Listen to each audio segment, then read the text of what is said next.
আমাদের প্রাণী জগতের শ্রেণীবিন্যাস যে ইউনিটটা আমরা পড়ছিলাম তার 3 নম্বর পার্টে, অর্থাৎ কিনা এখানে আমরা পড়ব যে ফাইলামটা আগের দিন আমরা মোলাস্ক অবধি পড়েছি, আজকে আমরা প্রথম যে ফাইলামটা পড়ব তার নাম হচ্ছে একাইনোডারমাটা। ওকে, পরপর আসি, শোনো। একাইনাস শব্দের অর্থ হচ্ছে কাঁটা, আর ডার্ম শব্দের অর্থ হচ্ছে চামড়া। তাহলে একাইনোডার্মাটা মানে যার চামড়ায় কাঁটা আছে, এবং শুধু চামড়ায় কাঁটা আছে তাই নয়, তার আরেকটা খুব ইন্টারেস্টিং বৈশিষ্ট্য হচ্ছে, সেটা হচ্ছে সে হলো একটি সমুদ্রের মধ্যে থাকা স্টারফিশ। স্টার যেটা মাধ্যমিকে পেলে ভালো লাগে, মাধ্যমিকে এরকম স্টার পাওয়ার জন্য, আরও ভালো নাম্বার পাওয়ার জন্য যোগাযোগ করো, নাম্বার দেওয়া আছে। আচ্ছা, আমরা চলে আসি স্টারফিশের গঠনে। স্টারফিশের বডির সবচেয়ে গুরুত্বপূর্ণ বৈশিষ্ট্য হচ্ছে ওর দেহ 5খানা বাহু দ্বারা গঠিত, তাই তো? আচ্ছা, 2 নম্বর বৈশিষ্ট্য, এই 5টা বাহুর মধ্যে দিয়ে বডির ভেতরে ঠিক মাঝখানটায় জল ঢুকবে। জল ঢুকে সেই জল বডির 5 দিকে ছড়িয়ে যাবে এবং ভেতরে গিয়ে জল দেহের সমস্ত কাজকর্ম করবে, খাদ্য, রেচন, অক্সিজেন, কার্বন ডাইঅক্সাইড, জনন, সমস্ত কাজকর্ম করবে। ঠিক যেরকম আমাদের বডির সমস্ত কাজকর্ম করার জন্য রক্ত এক জায়গা থেকে আরেক জায়গায় যায়, তাহলে ওদের রক্তের জায়গায় জল আছে, তাহলে জল দিয়ে এই সমস্ত কাজ হয় বলে তাকে আমরা বলবো জল সংবহন তন্ত্র, ওয়াটার ভাস্কিউলার সিস্টেম। ওকে, 2 নম্বর গল্পে আসি। জল তো সব কাজকর্ম করলো, জল এবার বেরোবে থেকে। জল বেরোনোর জন্য ওদের বডিতে পায়ের নিচে একটা অদ্ভুত স্ট্রাকচার রয়েছে, রিক্সার হর্নের মতো দেখতে। এই স্ট্রাকচারটার নাম কি? এই স্ট্রাকচারটার নাম হচ্ছে নালীপদ বা টিউব ফিট।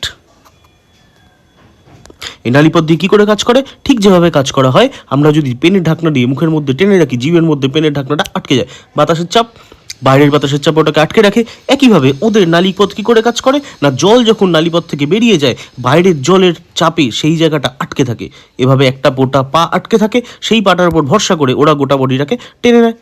বোঝা গেছে? এইভাবে ওটা চলাফেরা করে। এদের দেহের 5টা অংশ, আর এদের জল সংবহন তন্ত্র থাকে, ত্বক কাঁটা দ্বারা আবৃত থাকে। এই মোটামুটি একাইনোডার্মাটার বৈশিষ্ট্য হয়ে গেল। এইবার আমরা আরেকটা খুব ইন্টারেস্টিং জিনিসে আসবো।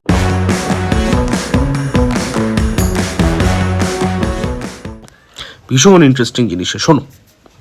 গল্পটা হচ্ছে এতক্ষণ ধরে ফ্রম অ্যামিবা টু তারামাছ, স্টারফিশ, একাইনোডার্মাটা, যাদের যাদের কথা পড়েছি তাদের মধ্যে কারোর কিন্তু মেরুদণ্ড বলে কোনো জিনিস নেই, এবং তাদের মধ্যে কারোর কিন্তু ব্রেইন বা মস্তিষ্ক এবং তার সাথে স্পাইনাল কর্ড, মানে যাকে বাংলায় বলে সুষুম্নাকাণ্ড, এই দুটো জিনিস দিয়েই, ব্রেন আর স্পাইনাল কর্ড দিয়েই তো আমরা চিন্তা ভাবনা করি, হিসেব নিকেশ করি, আলোচনা করি, ক্রিয়েট করি, স্বপ্ন দেখি, ভাবনা চিন্তা করি। এই সমস্ত কাজকর্ম করার কোনো অপশান ওদের মধ্যে নেই। আর আরেকটা খুব ইন্টারেস্টিং ব্যাপার হলো, এদের কারোর ফুলকা নেই, ফুসফুস নেই, অর্থাৎ কিনা এদের শ্বাস নেওয়ার জন্য ফুলকা বা ফুসফুসের মতো উন্নত কোনো অঙ্গের ব্যবস্থা নেই নেই নেই নেই নেই। তাহলে ব্যাপারটা হলো এইসব জিনিসপত্র তৈরি করতে হবে, কারণ উন্নত উদ্ভিদ হতে গেলে, এই জালিম দুনিয়ায় টিকে থাকতে গেলে, কারণ উন্নত প্রাণী হতে গেলে, এই জালিম দুনিয়ায়, কারণ উন্নত প্রাণী হতে গেলে, এই জালিম দুনিয়ায় টিকে থাকতে গেলে এইসব জিনিসপত্র ভীষণ ভীষণ ভীষণ ভীষণ দরকার। তাহলে এইগুলো সাবস্ক্রাইব করতে হবে। এগুলো সাবস্ক্রাইব করার জন্য কি হলো ভেবে দেখো, কোনো প্রাণীর এখন অবধি আমরা যাদের কথা পড়েছি কারোরই হুট করে কোনো অঙ্গ চলে আসে না, একটু একটু একটু একটু করে আপডেট হতে হতে আসে। তাহলে এই আপডেট হওয়ার জন্য আমরা 2জন ভদ্রলোক, 3জন ভদ্রলোকের নাম পড়ে নেবো। এই যে ছবি চলে এসছে, শোনো, 3জন ভদ্রলোক কারা? প্রথম ভদ্রলোকের নাম হচ্ছে নোটোকর্ড, তারপরের ভদ্রলোকের নাম হচ্ছে নার্ভ কর্ড, তারপরের ভদ্রলোকের নাম হচ্ছে ফুলকা ছিদ্র। এই নোটোকর্ড এ হচ্ছে মেরুদণ্ডের পূর্ব অবস্থা, ও বড় হয়ে আরও উন্নত হয়ে মেরুদণ্ড হবে। নার্ভ কর্ড উন্নত হয়ে হবে ব্রেইন অ্যান্ড স্পাইনাল কর্ড। ওকে, ফুলকা ছিদ্র বড় হয়ে আরও ভালো ফুলকা হবে, ফুলকা হয়ে গুছিয়ে গাছিয়ে কাজকর্ম করবে, শ্বাস প্রশ্বাস নেবে। চলো গাইস, তাহলে আমরা নোটোকর্ড, নার্ভ কর্ড ও ফুলকা ছিদ্রের একটু ছবিটা দেখে নেবো, ভালো করে দেখে নাও।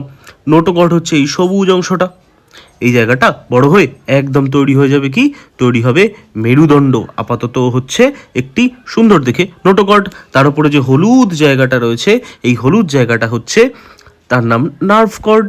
এই নার্ভ কর্ড পরবর্তীকালে ওর সামনেটা হয়ে যাবে মস্তিষ্ক, আর বাকিটা হয়ে যাবে স্পাইনাল কর্ড।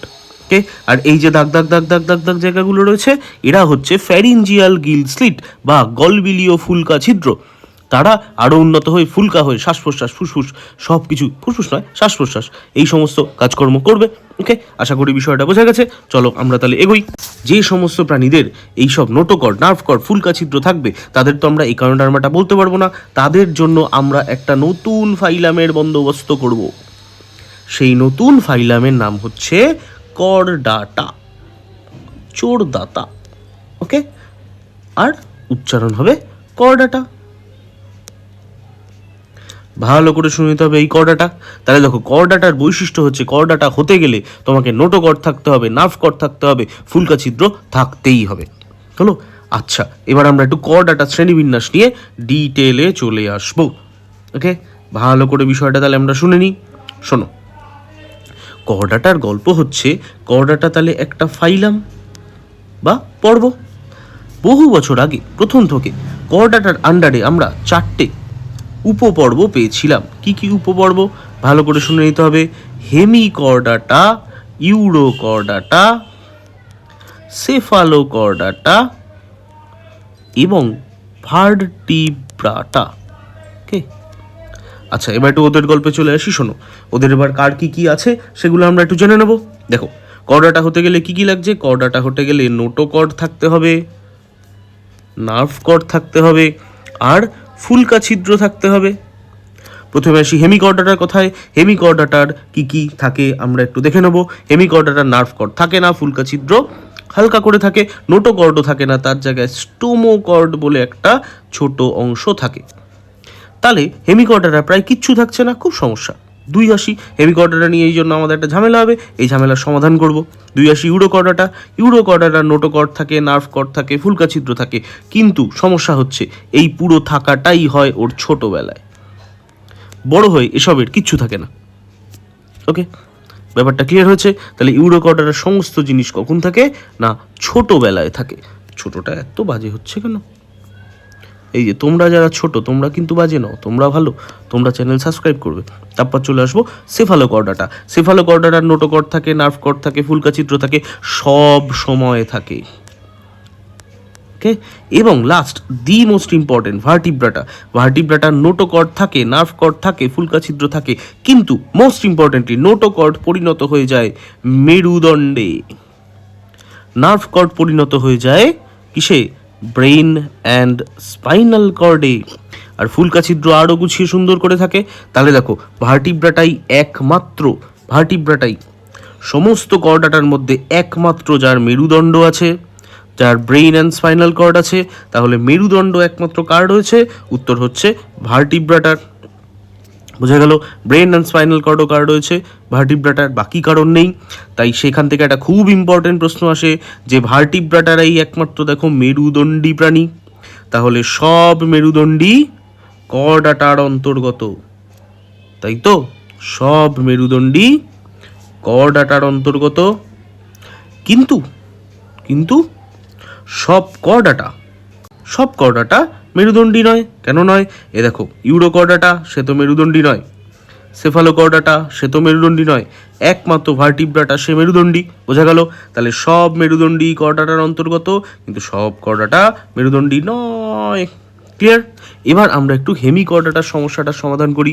দেখো, হেমিকর্ডাটার মধ্যে কর্ডাটা হওয়ার জন্য যা যা বৈশিষ্ট্য দরকার তার প্রায় কোনোটাই নেই। তাই হেমিকর্ডাটাকে আস্তে আস্তে কি করা হলো?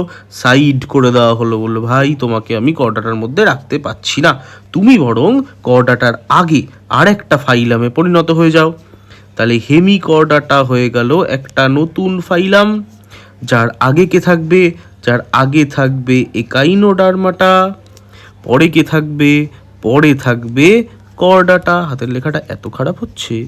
তারপরে থাকবে কর্ডাটা। বোঝা গেল? তাহলে একাইনোডার্মাটা, হেমিকর্ডাটা, কর্ডাটার মধ্যে কারা রয়েছে? কর্ডাটার মধ্যে রয়েছে ইউরোকর্ডাটা, সেফালোকর্ডাটা এবং ভার্টিব্রাটা। এই ভার্টিব্রাটারাই মেরুদণ্ডী, কারণ তাদের নোটোকর্ড মেরুদণ্ডে রূপান্তরিত হয়ে গেছে। বোঝা গেছে পুরো জিনিসটা?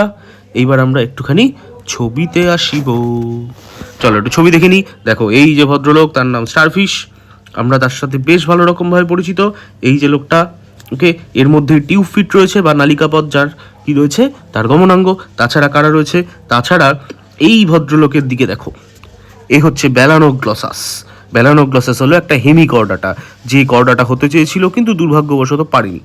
তোমরা এরকম যারা ভালো স্টুডেন্ট হতে চাইছো কিন্তু দুর্ভাগ্যবশত আটকে যাচ্ছ, ভুলভাল নোট পড়ে সময় নষ্ট করছো, শিগগিরই চ্যানেল সাবস্ক্রাইব করো। তাছাড়া নাম্বার তো দেওয়াই আছে।